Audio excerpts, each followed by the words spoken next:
Hello friends, welcome to Geetha's Kitchen. இன்னைக்கு மதியான லஞ்சுக்கு எல்லாருக்கும் பிடிச்ச எல்லாரோட ஃபேவரட்டான புளி சாதம் தான் செய்ய போறேன். புளி சாதம் பிடிக்காதவங்க யாருமே இருக்க மாட்டாங்க. புளி சாதத்துக்கு சைடு டிஷ்ஷா தேங்காய் சுவையில் வந்து ரொம்ப பெஸ்ட்டா இருக்கும். ரொம்ப நல்லா இருக்கும். புளி சாதம் செய்யறதுக்கு ஃபர்ஸ்ட் புளியோதரை பொடி ரெடி பண்ணனும். அதுக்கு முன்னாடியே ஃபர்ஸ்ட் புளியை ஊற வச்சுக்குவோம். புளியை வந்து வெந்நீர்ல ஊற வச்சிக்கணும். புளி கரைக்கிறதுக்கு நமக்கு ஈஸியா இருக்கும். அதனால வெந்நீர்ல ஊற வச்சுக்கோங்க. புளியோதரை பொடி செய்கிறதுக்கு கடாயில் 1 ஸ்பூன் மல்லி சேர்த்துக்கோங்க, 1 ஸ்பூன் கடலைப்பருப்பு சேர்த்துக்கோங்க, 1 ஸ்பூன் உளுந்து சேர்த்துக்கோங்க, 1/2 ஸ்பூன் அளவு வெந்தயம் சேர்த்துக்கோங்க. ட்ரை ரோஸ்ட் பண்ணிக்கோங்க, ஆயில் சேர்க்க வேண்டாம். 1 ஸ்பூன் வெள்ளை எள்ளு சேர்த்துக்கோங்க, அப்புறம் 1 ஸ்பூன் மிளகு சேர்த்துக்கோங்க. எல்லாம் கருகிடாமல் நல்லா வறுத்து எடுத்துக்கோங்க. 6 வரமிளகாய் சேர்த்து நல்லா வறுத்து எடுத்துக்கோங்க. வறுத்ததுக்கப்புறம் பிளேட்டில் மாற்றிக்கோங்க. இது அப்படியே ஆறிட்டு இருக்கட்டும். நம்ம புளிக்காய்ச்சல் செய்கிறதுக்கு கடாயில் நல்லா 4-5 ஸ்பூன் ஆயில் சேர்த்துக்கோங்க. ஆயில் வந்து தாராளமாக சேர்த்துக்கோங்க. 1 ஸ்பூன் கடுகு சேர்த்துக்கோங்க. கடுகு பொரிஞ்சோன்னா 1 ஸ்பூன் கடலைப்பருப்பு சேர்த்துக்கோங்க, 1 ஸ்பூன் உளுந்து சேர்த்துக்கோங்க, 4 வரமிளகாய் கிள்ளி சேர்த்துக்கலாம், 2 கொத்து கருவேப்பிலை சேர்த்துக்கலாம். எல்லாம் சேர்த்து எல்லாம் நல்லா வறுபட்டதுக்கப்புறம் மஞ்சத்தூள் 1 ஸ்பூன் சேர்த்துக்கோங்க. மஞ்சத்தூளை புளிக்கரைசல் ஊற்றுறதுக்கு முன்னாடியே ஆயிலே சேர்த்துக்கோங்க. டேஸ்ட்டு ரொம்ப நல்லாயிருக்கும். மஞ்சத்தூள் சேர்த்த உடனேயே கரைச்சி வச்சுருக்க புளிக்கரைசலை சேர்த்துக்கோங்க. தேவையான அளவுக்கு உப்பு சேர்த்துக்கோங்க. உப்பு சேர்த்து நல்லா கிளறி விட்டதுக்கப்புறம் ஒரு 10 நிமிஷம் கொதிக்கட்டும். நல்லா மீடியம் ஃப்ளேமில் வச்சுக்கோங்க.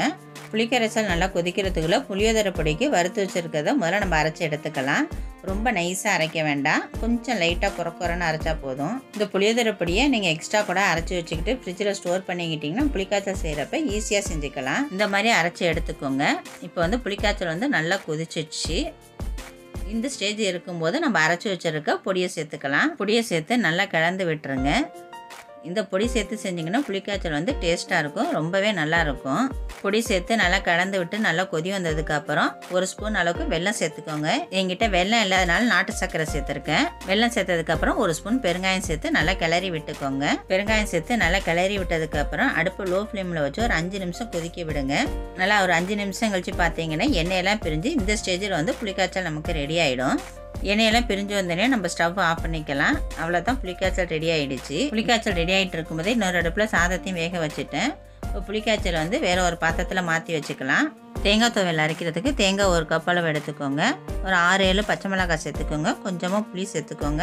தேவையான அளவுக்கு உப்பு சேர்த்துக்கோங்க. 1 ஸ்பூன் அளவுக்கு பொட்டுக்கடலை சேர்த்து நல்லா நைஸாக அரைச்சி எடுத்துக்கலாம். புளி சாதம் கிளறதுக்கு சாதத்தை வந்து ஒரு பேஷனில் கொட்டி ஆற வைக்கும் போதே கொஞ்சமாக உப்பு சேர்த்து நல்லெண்ணெய் சேர்த்து ஆற வச்சிங்கன்னா சாதம் குழையாமல் இருக்கும். நிலக்கடலையே நான் புளிக்காய்ச்சலில் சேர்க்க மாட்டேன், தனியாக தான் வறுத்து சேர்த்துக்குவேன். அப்போ தான் அது சாப்பிட்றதுக்கு நல்லா இருக்குங்கிறதுனால தனியாக தான் வறுத்து சேர்த்துக்குவேன்.